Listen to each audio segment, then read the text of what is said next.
এখন বাজে দুপুর 2টো। সোমর পাপা একটু আগেই ডিউটি থেকে আসলো হাফবেলা কাজ করে, আর সোমো স্কুলে থেকে মানে ওর ছুটি হওয়ার পর তারপরে আমরা তিনজনে রেডি হয়ে তারপর বেরোচ্ছি এখন ছোটো কাকার বাড়িতে যাব। ওখানে আজকে আমার ছোট্ট যে ভাইটা, ওই ভাইটার আজকে 21 দিনের পুজো আছে, তো সেই পুজোতে আর কি আমাদের নিমন্ত্রণ আছে, সেখানে যাবো। আজকে আমরা সবার লাস্টে যাচ্ছি, আর সব আত্মীয় স্বজন সবাই কিন্তু আগেই চলে গেছে। তো যাই হোক, কিছু তো করার নেই, আমরা একটু লাস্ট হয়ে গেলাম। তো গিয়ে দেখো একটু মানে এই যে আমরা জিপে করে যাচ্ছি, গিয়ে এই যে গিয়েই 5 মিনিট বসেই কিন্তু আমরা খেতে বসে গেছি। যে আমাদের ভাই ছোটো কাকার ছেলে, বড় ছেলে, তো আমাদের খেতে দিয়ে দিল খিচুড়ি।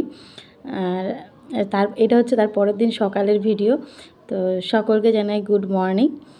তো সকাল 4:30 বাজে এখন, দুজনে মিলে আমি আর আমার কাকি দুজনে মিলে বেরিয়ে পড়েছি হাঁটতে। দেখো চারদিকে কত অন্ধকার, তো বেশ ভালো লাগছে। কিন্তু কাকেই আমাকে ডেকে ধরলো, বললো চল প্রতিদিন আমরা হাঁটতে যাবো। আমি বললাম ঠিক আছে চলো। তারপর দেখো এই যে সূর্যমুখী ফুল কি সুন্দর। আমি ভাবছিলাম মানে এগুলো হয়তো জংলি ফুল, কারণ আন্দামানে অনেক জংলি ফুল দেখা যায়। তো কাকি বললো না, এটা সূর্যমুখী ফুল। পুরো ভরা ছিল, জানো তো, ওই সাইডটা পুরো ভরা ছিল। আর আন্দামানে অনেক রকমের ফুল দেখা যায়, জংলি ধরনের ফুল, তবে এটা সূর্যমুখী ফুল ছিল। তো খুব সুন্দর লাগছিলো। আর হাঁটতে হাঁটতে দেখো আমাদের প্রায় সকাল মানে ভোর 5টা 5:30 বেজে গেছে। ওই জন্য পুরো পরিষ্কার হয়ে গেল আকাশটা আর কি, মানে অন্ধকারটা কেটে গিয়ে আলো ফুটেছে আর কি। তো ভীষণ ভালো লাগছে। আর আজকে জানো তো কাজে খুব এনার্জি পাচ্ছি। তারপরে যে আমরা বাড়ি চলে আসলাম, বাড়ি এসেই আর কিচ্ছু করিনি, এসেই প্রথমে ঠাকুরঘরটাকে ঝাড় দিয়ে নিচ্ছি। আর জামাকাপড় তো সকালবেলা বাসি জামাকাপড় চেঞ্জ করেই বেরিয়েছিলাম, সেই জন্য ঠাকুরঘরটা আগে ঝাড় দিয়ে নেব, আর বাসি ঘরটা একটু পরে ঝাড় দেবো। আগে ঠাকুরঘরটা ঝাড় দিয়ে তারপর ঠাকুরঘরটা মুছে নিচ্ছি। সকালবেলায় ঘুম থেকে উঠলে না কাজেও কিন্তু এনার্জি পাওয়া যায়। আর গোপাল সোনাকেও ঘুম থেকে উঠিয়ে দিয়েছি, উঠিয়ে বসিয়ে রেখেছি দেখো। তো আগে ঘরটর মুছে নিচ্ছি। আজকে ভাবছি একটুও বসবো না, আগে একদম পুরো কাজ কমপ্লিট করে নেবো, তারপরে বসবো। আজকে ফোন টোন কিচ্ছু দেখবো না, মানে ফোন ঘাটাঘাটি সব কিন্তু বন্ধ আজকে। তো যাই হোক, আজকে কিন্তু আমাদের কিন্তু সকালবেলা যখন বেরিয়েছিলাম ভীষণ ভালো লাগলো আজকে আবহাওয়াটা। তো এবার থেকে প্রতিদিনই সকালবেলা করে হাঁটতে যাব।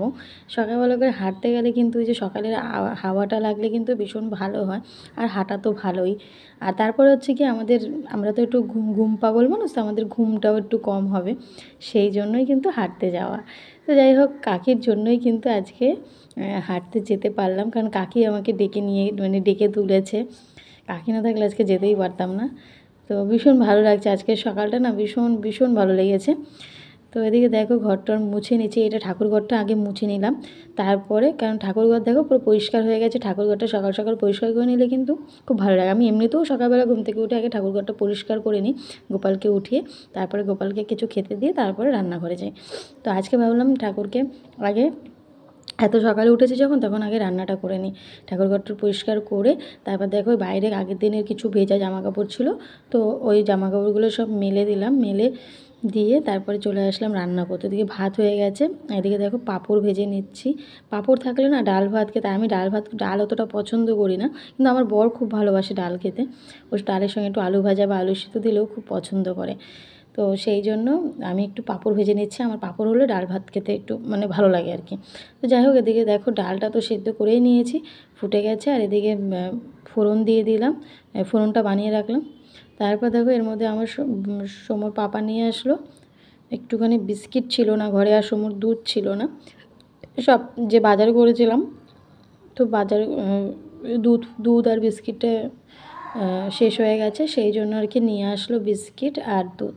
কারণ বিস্কিটটা থাকলে কী হয়, মাঝে মাঝে খিদে পেলে খাওয়া যায়, বা মাঝে মাঝে দুধ দিয়ে খায়, তো সেই জন্য বিস্কিটটা সবসময় রাখি। তারপর দেখো ডালটা আমার ফুটে গেছে, ডাল আমার হয়েও গেছে। সমর পাপা সমরকে রেডি করে দিচ্ছি। সকালবেলা কিন্তু সমরকে রেডি করার কাজটা কিন্তু সমর পাপাই করে। তো ওদিকে রেডি করছিলো, এদিকে দেখো আমি তাড়াহুড়ো করে আলু টালু ভেজে দিলাম। তারপর সমরকে খাইয়ে দিলাম, আর সমর পাপাও খেয়ে দিয়ে টিফিন নিয়ে বেরিয়ে পড়লো, কাজে যাবে, আর একবারে ওকে স্কুলে দিয়ে যাবে। তো এখন কিন্তু খুব একটা বেশি বাজেনি, 8টা বাজে। 8টার মধ্যে কিন্তু আমার অর্ধেক কাজ হয়ে গেছে। ঘর কিন্তু আমি বাসি ঘর ঝাড়ও দিয়ে নিয়েছি ফাঁকে, সেটা তোমাদের সঙ্গে শেয়ার করিনি। পুরো ঘরটা ঝাড় দিয়ে নিয়েছি, বাসি ঘরটা। তারপর দেখো যে সময় পাপা ওরা চলে যাওয়ার পরে ভাবলাম বসে বসে বিস্কিটগুলো সব ভরে ফেলে, তাহলে একটু কাজটা একটু কমবে আর কি তাড়াহুড়োর মধ্যে। তা আমি এখনও কিন্তু খাইনি, আমি ভাবছি আজকে এখন আর খাবো না, একবারে পুজো টুজো দিয়ে খাবো। যেহেতু প্রতিদিন আমি পুজোটা আগে দিই, তারপর রান্নাঘরে আসি, কিন্তু আজকে যেহেতু কাজগুলো প্রায় হয়ে এসেছে, তাই ভাবলাম একবারে কাজ বাজ সেরে তবে পুজো দিয়ে তারপর খাবো। তো ওইদিকে দেখো, ওদিকে কাকির ঘর থেকে নিয়ে আসলাম বটি, কারণ আমার ঘরে তো বটি নেই, তাই জন্য। তো এঁচোড় একটা মাসি আমাদেরকে এঁচোড় দিয়েছিল, কাকিকে আর আমাকে। তো সেই এঁচোড়টা আর কি আমাকে দিয়েছিল কাকি। তো সেইটাই আর কি কাটবো করে। আর আজকে জানো তো জীবনের প্রথম আমি এঁচোড় কাটছি। কারণ আমি যতবার মানে এঁচোড় রান্না করেছি অনেকবারই, কিন্তু খেয়েওছি, মার হাতে খেয়েছি বা অন্যান্য কারোর হাতে খেয়েছি। আর যতবার এঁচোড় এনেছি বাজার থেকে কাটিয়ে এনেছি, আর নাইলে আর মার বাড়িতে গেলে তো মাই কাটে। তো আমি কোনো দিনও কাটিনি। তো সেই জন্য হাতে দেখো তেল মেখে নিয়েছি। তেল মেখে মানে ইউটিউবে একটা ভিডিওটা দেখেছি কালকে রাতে, যে কীভাবে এঁচোড়টা কাটতে হবে, কারণ আমি জানতাম আজকে সকালবেলা আমি এঁচোড়টা বানাবো। তো সেই জন্য আমি ভালো করে দেখে নিয়ে তারপরে এঁচোড় কাটতে বসে গেছিলাম। ওদিকে সময় পাপা কী করেছে না, তো টিফিনটাই নিতে ভুলে গেছে। তো সেই জন্য ওর বাবাকে আবার আসলো, টিফিনটা দিয়ে তারপরে আবার বসলাম। তো এঁচোড়টা কাটতে পারবো যে আমি ভাবতে পারিনি, কিন্তু এখন মনে হচ্ছে এঁচোড় কাটা খুব ইজি। তো আগে জানতাম না বলে কেমন একটা ভয় ভয় লাগতো। তো এঁচোড়টা দেখো আমার কাটা হয়ে গেছে, তার সঙ্গে একটু আলু দিয়ে রেখে দিলাম। তারপরে চলে আসলাম বিছনাটা গোছাতে। বাসি ঘর তো গুছিয়ে ফেলেছি, কিন্তু বিছনাটা গোছানো হয়নি, কারণ যখন আমি কাজ করছিলাম তখন সময় ঘুমোচ্ছিল, সেই জন্য। তো তাড়াহুড়ো করে বিছনাটা এখন গুছিয়ে নেব। আর বিছনাটা গোছানো হয়ে গেলে কিন্তু ঘরটা কিন্তু একটু ঘরের মানে লুকটাই কিন্তু পাল্টে যায়, দেখতে একটু ভালো লাগে। তো যাই হোক, আর কি, আমার তো খাট নেই, এইটাই হচ্ছে আমার খাট, এটাই হচ্ছে আমার মানে গরিব ঘরের খাট যেটাকে বলে। তো যাই হোক, এটাই আমার স্বর্গ। তো এই ঘরটাকে তাড়াতাড়ি করে, মানে আজকে না আমি কাজে যে কী এনার্জি পাচ্ছি, আমি তাড়াহুড়ো করে সব কাজ করে নিচ্ছি। সকালবেলা করে ঘুম থেকে উঠলে যে কী রকম একটা কাজের স্পিড পাওয়া যায়, সত্যি। আমার বাবা মাও সবসময় বলে যে সকালবেলা উঠবি, দেখবি কাজ বাজ সব দিকে কিন্তু ভালো হবে, শরীরও ভালো থাকবে। তো ওই যে ঘুম পাগল, তো একটু দেরি হয়ে যায়, উঠি ঠিকই, কিন্তু এত ভোরবেলা ওঠা হয় না। তো যাই হোক, ওদিকে বিছনা টিছনা রেডি করে তারপর চলে আসলাম। এঁচোড়টাকে সেদ্ধ করে নিয়েছিলাম, এঁচোড় আর আলুটাকে। তো একটা সিটি দিয়ে নিয়েছিলাম প্রেশার কুকারে, নেওয়ার পরে তারপর দেখো যে কষিয়ে নিচ্ছি। তো আজকে নিরামিষই বানালাম, এর মধ্যে চিংড়ি মাছ টাছ কিছুই দিইনি, কারণ ঘরে চিংড়ি মাছ নেই, আর এখন বাজারে কে যাবে, আমি তো একা একা বাজারে যাই না। তো যাই হোক, এঁচোড়টাও রান্না করে নিয়েছি, দেখো এই যে। তারপরে মায়ের জন্য একটু তুলে রেখেছি, জীবনে প্রথম আমি এঁচোড় রান্না করেছি, সেই জন্য। আর মা জানো তো, মা ফোন করেছিল যে তুই কি রান্না করেছিস? আমি বললাম ডাল ভাত করেছি। তা বলছে ফুলকপি আলু তরকারি করেছি, মাছ দিয়ে নিয়ে যা। তো আমি বললাম যে না, আজকে না আমি এঁচোড় বানিয়েছি। মা বিশ্বাসই করছে না, বলে তুই আবার এঁচোড় বানাতে পারিস? আচ্ছা, এঁচোড় বানাতে পারি, আগেও বানিয়েছি, কিন্তু মা কখনো খায়নি আমার হাতে এঁচোড়। আর এঁচোড় মা বলছে কাটলি কী করে তুই? আমি বলছি এই যে ইউটিউব দেখে কাটলাম। মা তো হেসে মানে গড়াগড়ি, বলে এঁচোড় কাটতে আবার তোর ইউটিউব দেখতে হলো? আমি বলছি হ্যাঁ, কী আর করা যাবে, একার সংসারে আমাকে তো ইউটিউবটাই মাঝে মাঝে দেখে দেখে করতে হয়, যেগুলো আমি পাই না। যেমন মোচাটাও কিন্তু আমি ইউটিউব দেখে শিখেছি। হ্যাঁ, এখন অনেকেই বলবে যে তোমার মাও তো পারে, মায়ের কাছ থেকে কেন শেখোনি? কারণ হচ্ছে মা যখন কাজগুলো করতো তখন কিন্তু অত ধৈর্য নিয়ে আমরা কখনোই দেখিনি বা কিছু।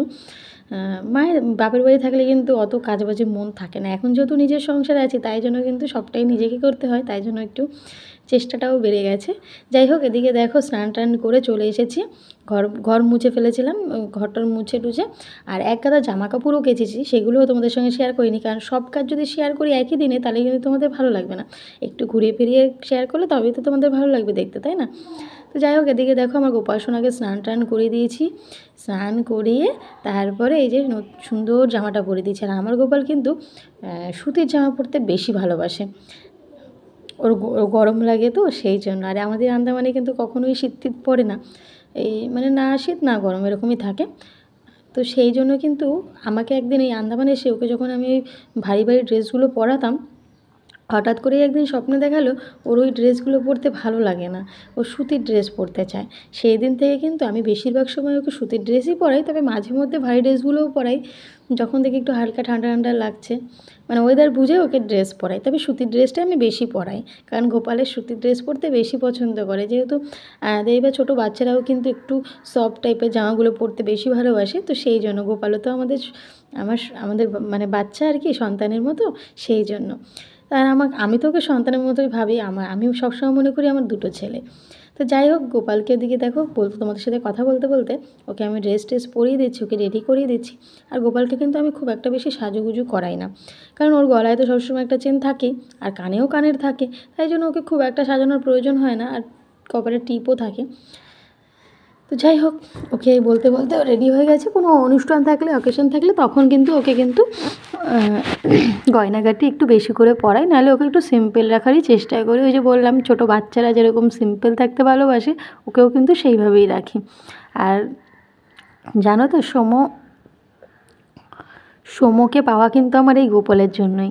তাই এই গোপাল হচ্ছে আমার কাছে যে কী, আমি তোমাদেরকে মানে ভাষায় প্রকাশ করতে পারবো না। আমার গোপাল হচ্ছে আমার সব। মানে গোপালকে আমি প্রথম, মানে ওকে আমি সন্তানের মতো করে লালন পালন করেছি, ভালোবেসেছি। মানে একটা মা যেমন করে ঠিক তেমন করেছি ওকে। তাই ও ভালোবেসে আমাকে সোমকে দিয়েছে। তাই ওর ঋণ তো আমি কখনোই ভুলতে পারবো না। ওর ঋণ কি, গোপালের ঋণ মানে ভগবানের ঋণ তো এমনিতেও ভোলা যায় না। আর ও যে আমার কাছে কী, সেটা আমি সত্যি ভাষায় প্রকাশ করতে পারবো না। ওকে আমি নিজের সন্তানের মতো দেখি। আমার ছেলের জন্মদিনে আমি কিন্তু আমার ছেলেকে আগে জন্মদিনে জামা কিনে দিই না, আগে আমার গোপালকে কিনে দিই। তারপরে পুজো বলো, যে কোনো অকেশান বলো, আগে আমার গোপালকে দেবো, তবেই আমি আমার ছেলেকে দেবো। তো যাই হোক, এদিকে কথা বলতে বলতে আমার অনেকগুলো কথাই তোমাদের সাথে শেয়ার করে ফেললাম। যদি কিছু ভুল ত্রুটি কিছু বলে ফেলি, তাহলে আমাকে ক্ষমা করে দিও, কারণ বলতে গেলে তো অনেক কিছুই ভুল ত্রুটি হয়। তারপর দেখো এদিকে পুজোটা দেওয়া হয়ে গেছে, কমপ্লিট হয়ে গেছে। তো এখন আমি প্রণাম করে নিচ্ছি। প্রণাম করে তারপরে আমার মানে পুজোটা হয়ে যাবে। তারপরে আমি কী করি জানো তো, পুজোটা হয়ে মানে পুজো দেওয়ার পরে প্রত্যেক দিন আমি আবার রাতে, যেহেতু আবার গোপাল মানে সবাইকে সেবা দেওয়া হয়, তো সেই জন্য কিন্তু আমি ঠাকুরের বাসনটাও ধুয়ে রাখি। তো এদিকে দেখো পুজো টুজো দিয়ে ঠাকুরের থালা নামিয়ে নেব। এখন নামিয়ে নিয়ে তারপরে ঠাকুরের থালা বাসনগুলো ধুয়ে নেব। এদিকে দেখো আমার শ্বশুরমশাইকেও কিন্তু ধূপ দিই, সেবা দেই না। অনেকে বলেছে যে উনি যেহেতু ওনাকে মানে আর কি না দিতে, আর কি শুধু এমনি ধূপকাঠি ধরাতে আর কি, উনি যেহেতু মারা গেছেন, তো সেই জন্য ওনাকে জাস্ট ওইসব প্রসাদ তোসাদ দিতে হবে না, শুধু ধূপদানি ধরাতে। প্রথম প্রথম না জেনে দিয়েছিলাম, তো যখন কারো কাছে মানে কিছু কিছু মানুষের কাছে শুনলাম, তো সেই থেকে কিন্তু আমি আর দেই না, ভোগ টোগ দেই না, এমনি ধূপকাঠি প্রদীপ জ্বালাই মানে যখনই পুজো করি তখন ওনাকেও ধূপকাঠি প্রদীপ ধরাই, ধূপ দেখাই আর কি, যেটাকে বলে। তারপর দেখো ওইদিকে বসে বসে খাওয়া শুরু করে দিয়েছি। পুজো টুজো দেওয়া শেষ, এখন আমি খেতে বসেছি। আজকে যে কত ঝড়ের বেগে কাজ করলাম, মানে আমি নিজেও জানি না কীভাবে স্পিডে, তবে আজকে কিন্তু মনটাও ভালো লাগছে। সবটা হয়েছে আমার কাকির জন্য। কাকি যদি সকালবেলা ঘুম থেকে না ডাকতো, আর যদি আমাকে হাঁটতে না নিয়ে যেত, তবে কিন্তু এত এনার্জি আমি পেতাম না কিন্তু। তো তারপর দেখো খেয়ে দিয়ে একটু রেস্ট নিয়েছিলাম, মানে এত ঘুমিয়ে পড়েছিলাম, 4:30টার সময় উঠেছিলাম, তো সেই জন্য। তারপরে মা এসে সোমকে দিয়ে গেল, তারপর ওকে আর কি পড়তে দিয়ে আসলাম। ও পড়তে দিয়ে এসেই দেখো শুরু করে দিয়েছে মামা ভাগ্নে দুজনে মিলে খেলাধুলা। মামা ভাগ্নে যেখানে থাকে এই বদমাইশি করে, আবার খেলে, আবার যে লড়ালড়ি করে, মানে ওদের কিন্তু খুব ভালো একটা সম্পর্ক।